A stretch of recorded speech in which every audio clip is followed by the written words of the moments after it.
Kung bakit halos ayaw na namin tumanggap ng mga magpapa-Gcash dito. Dahil, hi guys, kumusta kayong lahat dyan? So ngayon guys, ang pag-usapan natin ay about sa Gcash.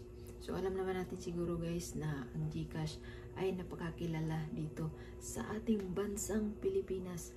At di lang siguro dito, kundi sa ibang bansa, lalo na sa may mga OFW natin dyan na gumagamit ng Gcash, kasi pwede yon sila gagamit ng Gcash.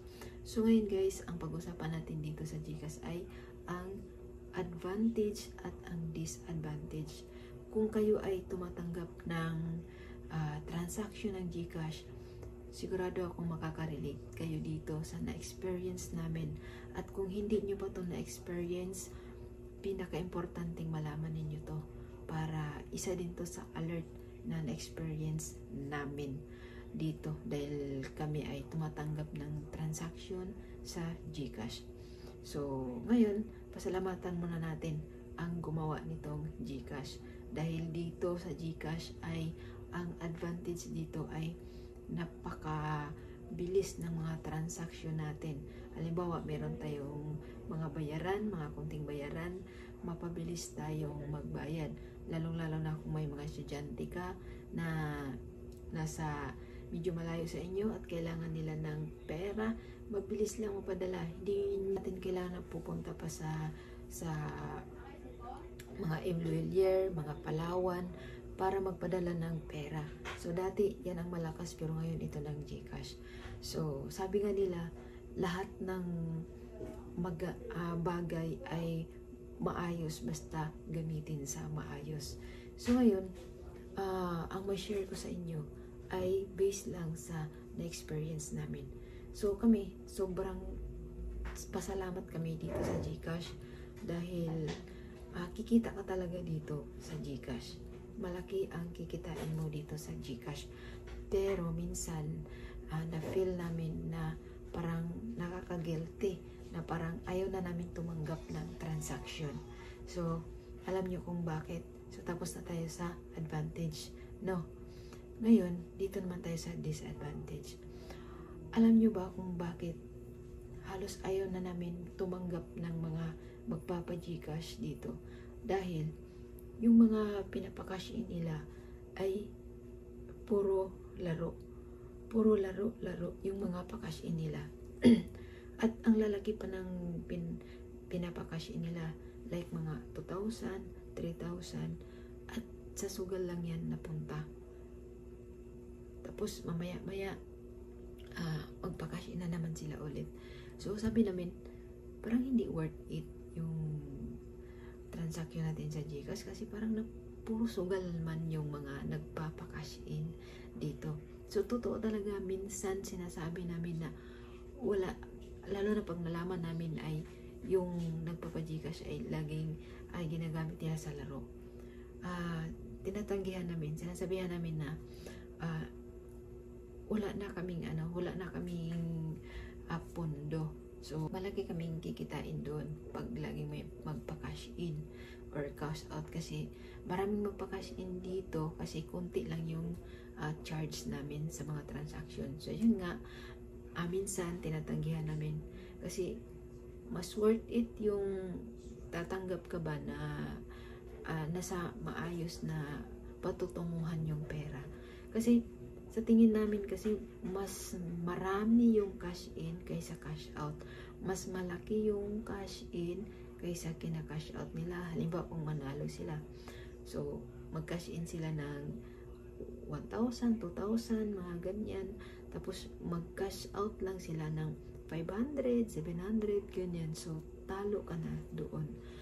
Then pangalawa, ito pang pinaka-importante, no? Meron dito na nag-cash out. So, merong nag-cash out na siguro lagi na silang nag-cash in dito. So, meron silang number, kasi siyempre nakapaskin yung number namin sa labas. So, merong nag-cash out na siyempre malaki yun, 5,000. 5,000 yun or 3,000, mga ganyan. So, yung nagpa-cash out, meron silang inutusan na na screenshot lang. So, nagpumilit yung bata na si inutusan nila na kunin yung pera. So, hindi talaga kami magbibigay ng hindi yung may-ari. So, sabi niya, inutusan daw siya kasi may screenshot siya. So, yung mga ganyan guys, hindi namin binibigay kapag hindi talaga yung may-ari ang kumuha. So, mga bandang hapon, merong kumuha na yun yung may-ari. So, sinabi namin na may inutusan ka ba na bata? So, yun nga daw meron. So, sabi namin na hindi namin binigay dahil pera yon at malaking halaga ng pera. So, pasensya na kung hindi namin binibigay dahil baka mamaya kung saan niya nakuha yung screenshot kasi uso ngayon ang screenshot at baka mamaya hindi nyo pa natanggap, hindi nakarating sa inyo, so kami ang magbayad. So malaking halaga yun. Kaya sa sunod, kung konti lang siguro, kung nasa sa mga 100, pwede yun. Pero pag ganyan na malaki na, hindi namin ibibigay yun. At hanggat maaari, huwag nyo ibigay kahit kanino yung mga screenshot ng cash out nyo.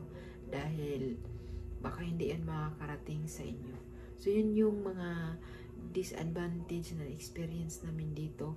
At meron pa yung mga halimbawa suki nyo na siya na laging nagpapakash in, so magme-message yan sa inyo na magpa cash in advance, ihahatid lang. So wag kayong maniwala dyan dahil na-experience na namin yan. So wag kayong maniwala dyan dahil baka mamaya hindi nyo kilala yung tao at nakilala nyo lang dahil lagi siyang dyan. So baka mamaya pinasukan nyo na, sinend nyo na yung pera tapos hindi na babalik sa inyo. So sayang, kahit isang daan lang yan, mahalaga sa atin yung pera kasi ang hirap kumita ng pera ngayon at sa panahon ngayon ang daming mangloloko. So awareness sa mga nagtatanggap ng mga transaction. So ingat tayo sa mga screenshot na ipapakita sa atin at huwag tayo basta-basta magbigay dahil merong iba mamimilit talaga na merong iba kahit nakuha na, parang ipapakita nila ulit sa'yo na kukunin kahit nakuha na. So kami, yung mga nakuha na, nililista namin yan at pinubura na namin yan para pag may kumuha, sabihin namin na wala ka na dito, nakabura na, so nakuha mo na. At may CCTV rin na magpatunay na nakuha na nila. Kaya mag-ingat tayo mga tumatanggap ng mga pa-Gcash. At yun nga, yung mga nagpa-cash in na para sa laro lang, nanghihinayang kami dyan dahil kawawa yung mga bata. Minsan pagkatapos nyan, pag siguro wala ng pera, so dito na mangungutang ng mga pagkain. So yun ang iniiwasan din namin na minsan pag paulit-ulit na siya, sasabihin na namin na wala na kaming pondo, bahala na kung sa iba siya pupunta na magpa-cash in siya doon. So yun guys yung about sa Gcash.